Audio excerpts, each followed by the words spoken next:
હિંમતનગર શહેરમાં મધ્યમાંથી પસાર થતી હાથમતી નદીમાં કેટલીક જગ્યાએ પ્રદૂષિત પાણીની કમ્પ્લેનો મળેલી છે, પણ તે અંતર્ગત હિંમતનગર નગરપાલિકાએ સતત અવગત રહી અને તે જે વિસ્તારોમાં જ્યાં ગટર લાઇન થઈ નથી ત્યાં સરકારમાં રજૂઆત કરેલી અને સરકાર દ્વારા જીયુડીસી દ્વારા હમણાં જ 47 કરોડનું એક ટેન્ડરની ટેકનિકલ સેન્કશન પણ મળી ગયેલી છે અને એ ટેન્ડરમાં એસટીપી પ્લાન્ટ અપગ્રેડેશન અને જે નગરપાલિકાના જે જૂના વિસ્તારો જે બાકી રહી ગયેલા હતા ગટર યોજનાથી વંચિત હતા એ વિસ્તારોમાં પણ ગટરની કામગીરી શરૂ થશે, તેનાથી આ સમસ્યાનો હલ આવશે। પણ સાથે સાથે શહેરના નાગરિકોને એ પણ જણાવું કે હિંમતનગર શહેરમાંથી 3 જગ્યાએથી જે ડીપ પસાર થઈ રહ્યા છે ત્યાં આગળ મારા પણ પ્રત્યક્ષ જોવામાં આવે છે અને જે રાહદારીઓ ત્યાં થઈને પસાર થાય છે એ લોકો સ્કૂટરો ઉપર કે પોતાના વાહનો ઉપર પોતાના ઘરનો કચરો લાવી અને નદીમાં ઠાલવી રહ્યા છે।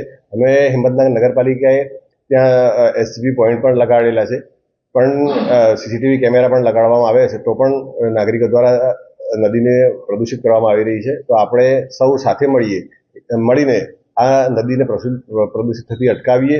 સૌની જવાબદારી છે, નદીમાં કચરો પોતાના ઘરનો પણ ત્યાં ન નાખીએ।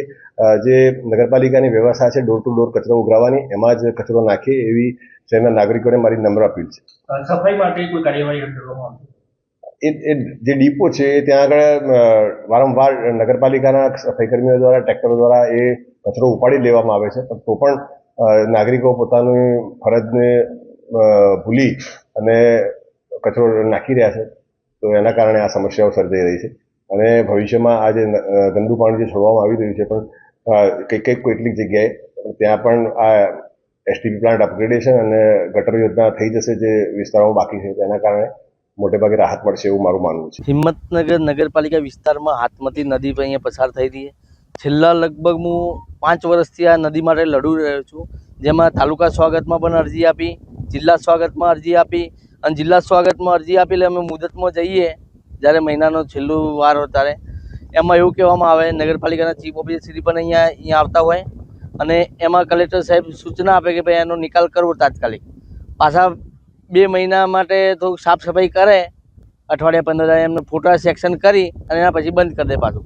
અને અહીંયા અમારા હિંમતનગર શહેરનું જે કાટવાળ કહેવાતું હોય અને આજુબાજુના વિસ્તારનું ગટરનું પાણી અહીંયા હાથમતી નદીમાં છોડવામાં આવે છે, એની વારંવાર રજૂઆત પણ કરેલી છે।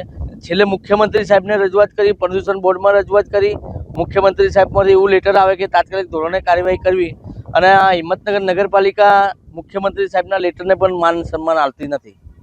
અહીંયા અમારે હાથમતી નદીની પાસે વિદ્યાનગરી સ્કૂલ આવેલી છે, એની બાજુમાં વણઝારા પ્રાથમિક શાળા આવેલી છે અને ભોલેશ્વર મહાદેવ મંદિર અને જૈનેશ્વર મહાદેવ મંદિર આવેલું છે। અહીંયા હજારો ભક્તો આવતા હોય, મહાશિવરાત્રિનો મેળો પણ જમાતો હોય। એમાં હિંમતનગરની હાથમતી નદી એટલી ખરાબ કરી દીધી, અમારા બાપ દાદા એવું કહેતા હતા કે બેટા અમે અહીંયાથી પાણી પીતા હતા, બધા પાણીને ગાય પણ પાણી પીવી શકતી નથી એવી હાલત છે।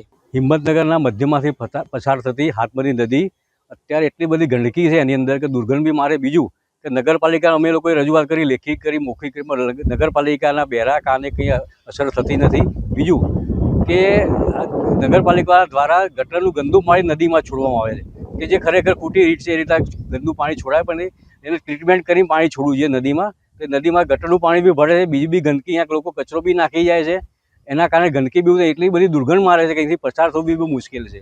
અને બીજું કે અહીંયા ઝાડી ઝાકરા બી એટલા બધા ઉગી ગયા છે કે જેથી એનો બી અંદર બી કચરાને એનો બી ગંધ બહુ મારે છે અહીંયા।